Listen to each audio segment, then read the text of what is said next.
Welcome to Market Pulse. Market Pulse brings you the best value addition information for you to make informed investment decisions. In the last 2 years, we are seeing the economic fundamentals are improving. Along with that, we saw that the all share index is also moving up. In May, we saw the market has moved to 12,500. But from that point onwards, we are seeing the market is getting discounted almost 16% until the recent time. But if you check, the economic fundamentals or company fundamentals haven't changed. Our investors needs to understand what's really happening at the moment. In order to do that, we are bringing in two veterans from our stockbrokering industry. Mr. Saliya Gamagedara, with 33 years of experience, is as AGM sales at SE Securities. His expertise goes into technical analysis and fundamental analysis. Saliya Gamagedara, welcome on board. Thank you.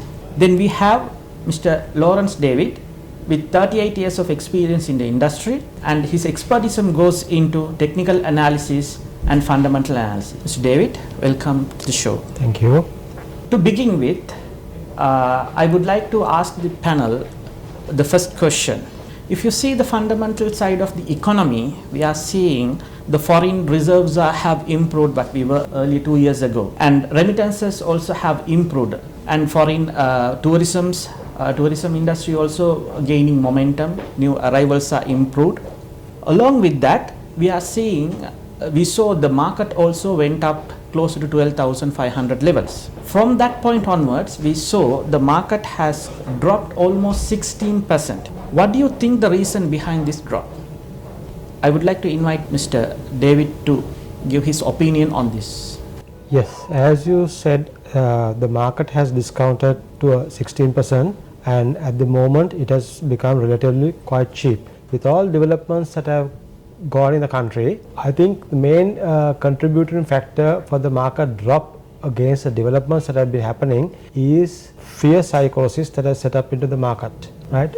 This fear psychosis originates with fear in the market. Right? We are at the moment in a junction to elect a new president, and what would they come out with has been the investors creating some sort of a panic in the market and getting it out. So people have started selling in order to reduce their risk, and this exiting from the market has increased. So it simply based on economic theories of supply and demand. So the supply has increased tremendously and brought the prices down. So right now we feel it's very extremely cheap to buy at the current level, and this fear psychosis will end very soon. So right now is the time to get into the market. Mr. Sari, do you like to add something? Yeah, let me put it this way. If I go back to 1991, index was 300 points, the all share index. And today if you see, even with this discount, it is at 10,600 levels. What it means is that, to cut a long story short, the discounts are your friends. Basically, when there is a discount, you have the opportunity of seizing the rewards. As far as the discount is concerned, we need to understand in a market, when we speak about the discount, it's mainly because we have a value. As you mentioned, the 12,500 is the value that we base our assumptions at, and from there onwards, you can see that there is a 16% discount. Similarly, we need to understand that an investor, a mature investor, a savvy investor, will be looking at the values of companies that they are interested in investing. See, we have published data, the quarterly financial statements plus the annual reports, which gives us the historical data, which we use to arrive at a value based on the reported figures. That's the present value. Based on that present value, we use our knowledge and the experience to arrive at a future value. So you, on one side you have the present value, on the other side you have the future value. Then comes into the market, you have the market price. So the market gives a value for the respective stocks. Now that is where this discounting and the premium comes in. There are instances where the market price is above the present value. say for an example, if the present value is 10 rupees and the market is trading at 15 rupees, we can say that the market price is trading at a premium against the present value. But when it comes to the future value, if it is 20 rupees, it's trading at a discount to the future value. And there are instances where the market price is above both present and the future value, at which point we consider that as a premium paid in the market as against the present value and the future value. And the other side of the equation is when the market price is below both present and the future values. That is where the discounting comes in. To add a little bit more, you won't experience, especially the well-managed, strong companies, trading at discounts based on the present value and the future value. So these are rare occasions, and we can see that type of an experience at this present moment. You see, if you look at in terms of just an example, there are almost all the banks are trading at below point price to book value, right? Basically, based on their net asset values, all the banks are trading half of the value at this point of time. So if you take that as the present value, which is the net asset value, the stock is giving you a discount of that level, which gives you the opportunity. Plus, if you look at the whole picture, right, I consider what happened in 2022 is an economic reset happened in the country. Thereafter, we have spent 2 years. In that space, we can see a lot of constructive and forward-thinking activities took place. Mainly because if you take the inflation, you can remember it was at 70%. Today, as of August, the inflation has come down to 0.5. If you take the interest rates, they were at 32, in excess of 32%. And today, it's at single digits. Talking of the forex reserves, or rather the exchange rates, if you take in September of 2022, the dollar was trading at 360 plus. Today it is hovering between 300 to 305 rupees. The rupee has strengthened. And if you take the forex, right, especially the foreign remittances have increased. Then if you take the income from tourism also has increased, which has helped foreign reserves to increase, which in turn has helped the government to rethink of the restrictions imposed on imports, which is gradually being relaxed. So when, on the other hand, you can see what happened to the energy and fuel prices. In particular, if you talk of the energy prices, we had an issue during the revamping of the economy. We had the issue of expecting the fuel to reach the petrol sheds, which was a nightmare. Right. Today, we are not like that. Petroleum Corporation has realigned themselves in terms of their management and their strategic decisions that they have taken. So much so that they are now performing and they are in profits. At the same time, they have fragmented the participants in the supply of fuel to the country. And we know that LIOC, then Sinopec, plus the RM parks, which is going to come through, they have to source their own fuel for their business activities, which helps the government to concentrate only in the responsibility of bringing the supplies to the petrol corporation or to the CPC sheds, whereas LIOC and the other private players, they have to look after their own imports. So that burden that we saw in 2022 is no more, and moving forward, it's going to be the way forward. And if you take the CEB, there again, now we can see the management is on the right path where they source their own funds and they are capable of handling their own business on their own. Same thing is with the water board. There again, they are self-reliant right now. So when you put all that together, trickling down, the benefits of the energy and fuel challenges being sorted out has helped the corporates to bring down the top line cost. Plus, the rates falling has reduced the stress that they had in servicing their finances. So due to all these factors, we saw during the last 2 years, and most importantly, the way the government and the present set of candidates are talking and looking at the IMF program has helped the economy to come to this level from what we saw, what we were in 2022. Therefore, what the fear or the anxiety that we can see in the market is not really reflecting based on the valuations. As a result of that, when the prices are offering you a discount, on one side you are reducing the risk beyond the valuations that you have given to those companies, and that helps a mature investor, a savvy investor, to enhance their return on investments. Therefore, it's an opportunity to understand this the discount factor that is available in the market and make use of the opportunities based on their own strategies. Okay. In the effort to understand about this fear, right? So everybody is talking about fear. Because of the fear, the market has come down. What is this fear is all about? But if you see, we have seen real fear more than this earlier. Like we saw Easter attack, and there was a huge fear about whether this kind of a situation, the events might continue or not. And then we saw COVID. We didn't have any clue when this COVID will ever end, or whether we have to go into now a new normal or anything like something like that. And then we faced a huge fear about this Aragale scenario, where we saw a lot of burning of buses and many more internal issues we went through. Right? We are not facing any of such scenarios at the moment. What is this fear is all about? Can you give us some insight and to elaborate, Mr. Devi? Yes, at the moment this fear is, I would say, is mainly based on a unforeseen political issue, right? Political issue in the mean, we are at the moment facing the election, right?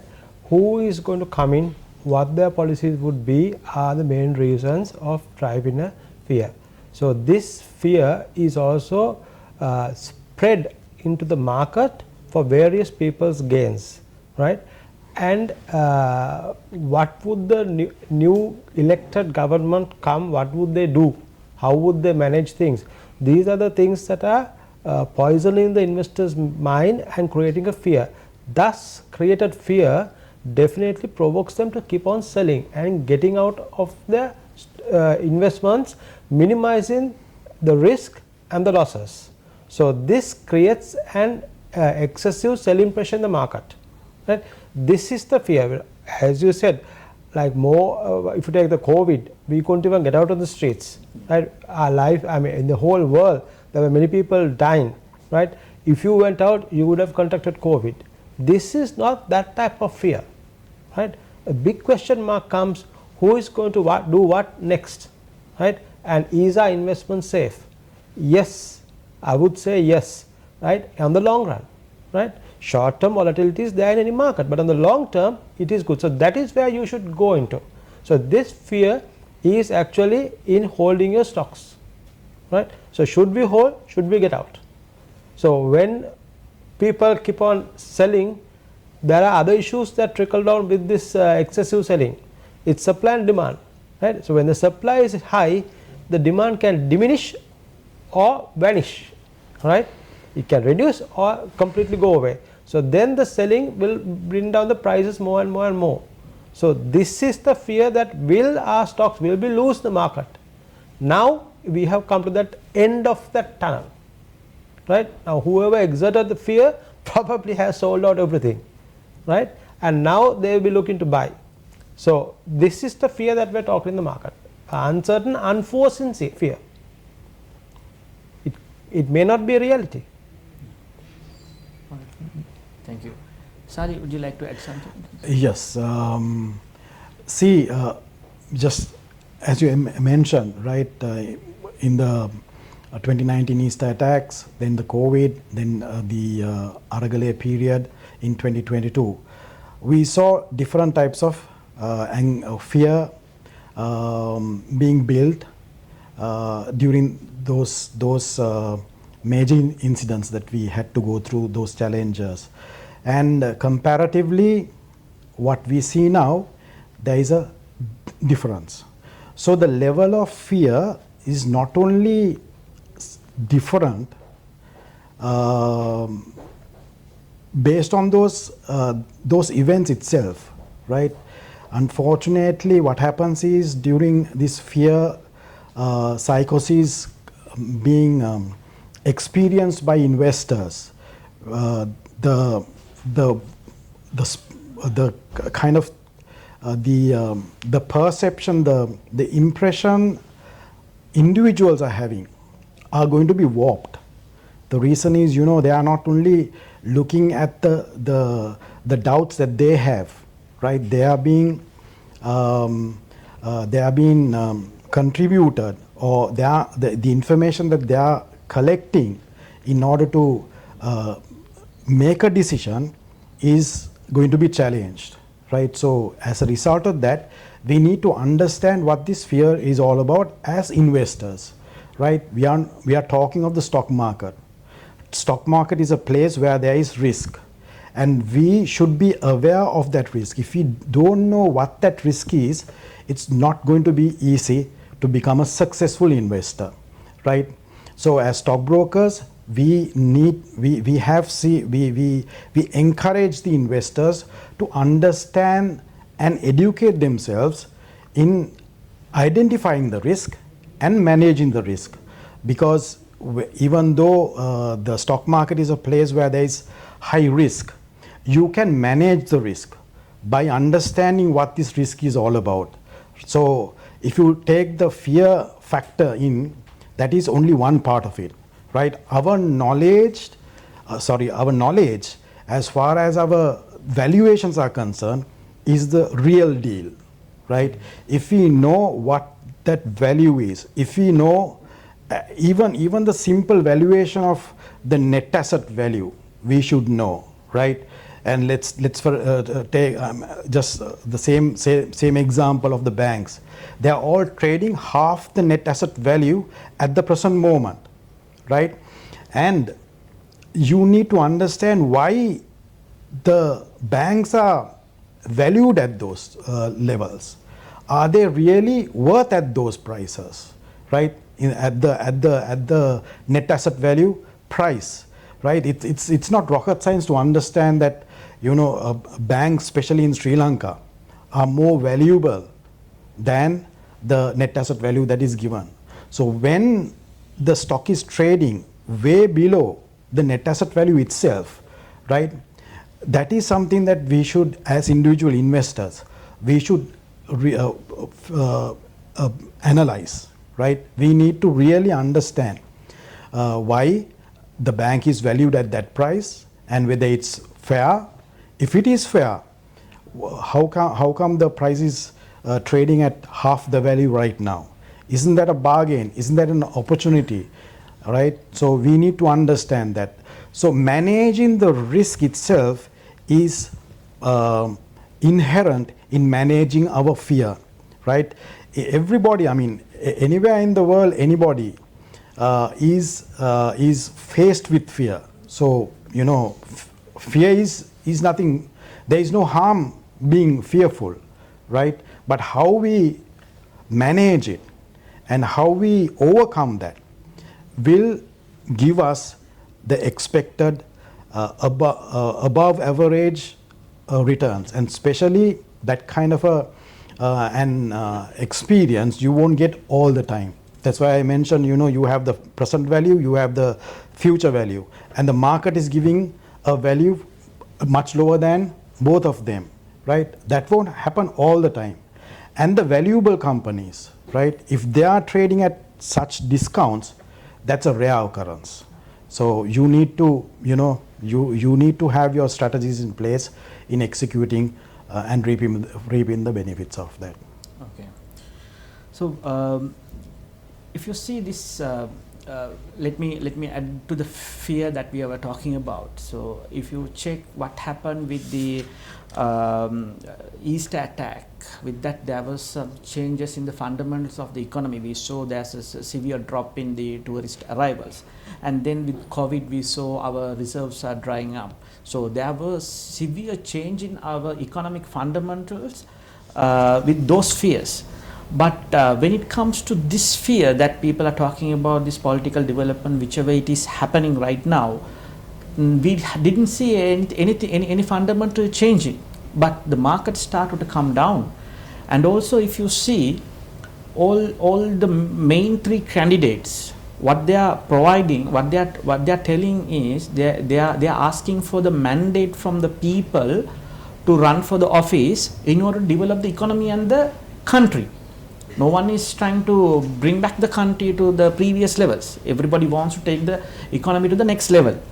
And also, if you see what is happening in Bangladesh, right? So there's no democracy. But in Sri Lanka, what we are going for, what we are doing, the election is already announced. But we are going for the democratic procedure to select the new president. And then we might have parliament election to form the government. So we are going towards democracy, and we are going towards the certainty. The uncertainty is slowing down. I mean, like, it's getting out of the picture. Uncertainty is. Isn't it the market overreacted by bringing it down by 16% compared to these things? Because nothing has changed, but we are going towards the positive side of it. Can you give some inputs, Mr. David? Yeah, if you see on the uncertainty, right, we are looking at three main candidates, right? One who have never ruled two have never ruled the parliament or whatever it is, and the other is a veteran, right? So the uncertainty comes here as to who will be elected, right, and what would they do, right? So we have no doubt about one candidate who has performed in the past, and we have faith. The other two are to be looked at, right? What would they do? What would they adapt, right? And what strategies, what things they will take forward, right? How would they deal with the IMF? Now today, the IMF said that they are prepared to work with any elected candidate, right? So we are on all the good path, but the question mark arises: will they deliver? Will they perform? That is where the uncertainty comes, right? So this uncertainty at a certain level created the panic of fear in the market, and that is why the fear psychosis came and the market came down. So that's where, though you said all the fundamentals and economic indicators are good, this fear and the uncertainty, the thing that brought it down 16%, right? Whether it's reality or not, investors should think wisely, right? So also I must tell you, this uncertainty and fear is actually a gift to the market at a certain time, because the 16% discount. If you look at the past history, just after we won the war, the LTT battle, the market took off almost from 1,500 to 7,700. It gave a huge return, right? Then it dropped after a while, and then again slowed down, had another rise, and then 2015 elections, it went up back to dropped to 4,000, went up to 7,000, gain came down, right? And it has been going on sideways. So now we are in another critical position now, right? I mean, Aragale came, people wanted a change, now the change was done, whether it is going to be continued or another second change, who is going to come, what are they going to do, right? So what we have experienced is, in the past, such debacles have brought the indexes down. Now it is again down, and now we are optimistic that this will go up, take off the all-time highs, right? So uncertainty is now at the end of the tunnel, right? So within the other 10 days maximum, we will know, after the count is all over, we will know who. Then from there onwards, it's a wait and see. So it's a wait and see for to make a political decision or to make a decision based on politicals. But economy is on the right path, right? We are given a discount, which is a blessing. Now it's time to take use of the opportunity. And even when if you see, Salia, the Dhaka Stock Exchange, what has happened with the political turmoil that they are going through, it came down and it bounced back again. Correct. Right. So, what do you see? Do you believe this is our market is overreacted? Because as David clearly said, we are on the good path. We are in the correct path. Not like taking anything undemocratic. Correct. Everything is on a democratic way. Yes. Right. So, isn't it overreaction for this 60% drop? Yes. You see, in terms of whether it's 16% or less than that, right? The market, the stock market is the only place that whoever the seller is, right, will be just selling without understanding the values, right? I mean, you have, let's say you have an iPhone which is 400,000 worth, right? You will not give at 20 rupees or 20,000 rupees. But a net asset value of 100 or 100 rupees of a good company, people will just sell at 20 rupees, right? They don't care. That is the opportunity that you have in the stock market, right? You don't get that opportunity in another market. So this overreaction, the exaggerations are always there, right? But we need to be mindful of what is really happening. Now, talking of the candidates, right? We started in 2022 of resetting the economy. And from there, we have come to the point A, right? 2 years gone, fundamentals are now in place, right? Next level of progress is on the cards, right? We can see in terms of the local debt restructuring, then the foreign debt restructuring, all are now, we can see clearly what the stance is as far as the policymakers are concerned. Right, you cannot derail that. I don't think anybody who is coming forward to win and become the president is going to just risk that, right? It's a serious business, and the difficult path we have taken as a nation as well. Each and every one of us. David mentioned about the payee tax scenario, right? Every one of us faced and contributed. Okay, so due to that reason, anybody who is coming to power, right, they have to take from point A and go to the point B. So there again, if people are just, you see, when the moment you get that fear factor into it, you start imagining things, right? You cannot, but a mature, savvy investor won't do that, right? They will always look for the opportunity, right? They will always look for the bargains. So that is the present situation, and fortunately we can see during the last few days, right, the support base or a forming of a demand base is being created, right? So from here onwards we can see whether there is going to be reversal to the upside, right? Once again, since David mentioned about the market period during the conflict, right, in 2008 December, it came down to, the ASI came down to 1,800. Mind you, in 2007, we made an all-time high of 3,000 points. Thereafter, continuously, it came down to 1,800 points by the last week of December. From the last week of, from that 1,800 points, right, we went up to 7,800 points by 2011 February. The start was not that great, and mind you, when we started 2009 in January, right, and February, the conflict was at the peak, right? There were a lot of issues, and the fear, if you kind of try to go back to the history and feel that fear, even today we fear that, and it's a nightmare, right?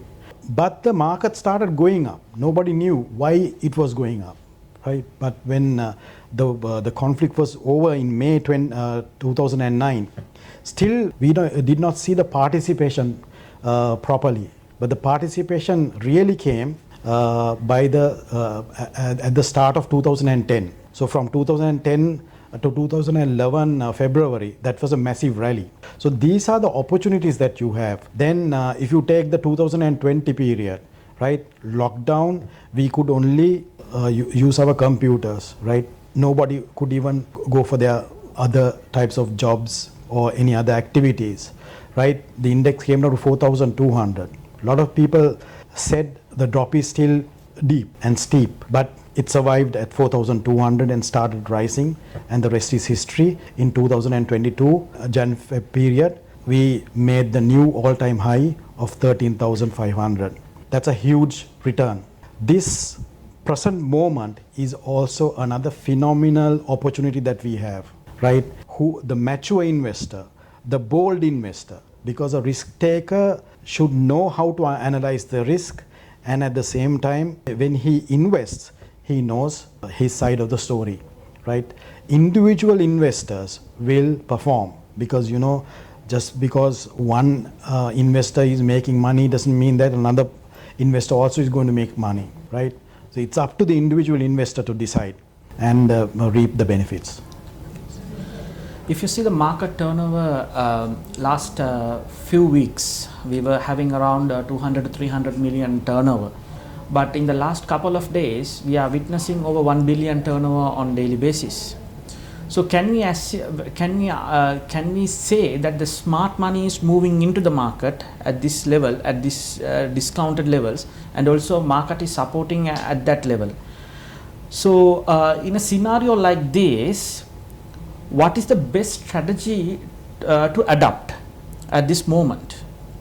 Some people are still on a panic mode due to the election is not over, and some is it good to still on the wait and see on the sideline, or we should start accumulating stocks whenever there's severe discounts coming into, because when the all share index is down by 16% means we might be able to assume all the other counters which has more beta value than one must have discounted more than that. So what is the strategy that you would like to give our viewers to adapt at this moment, at this juncture? Let me start with David.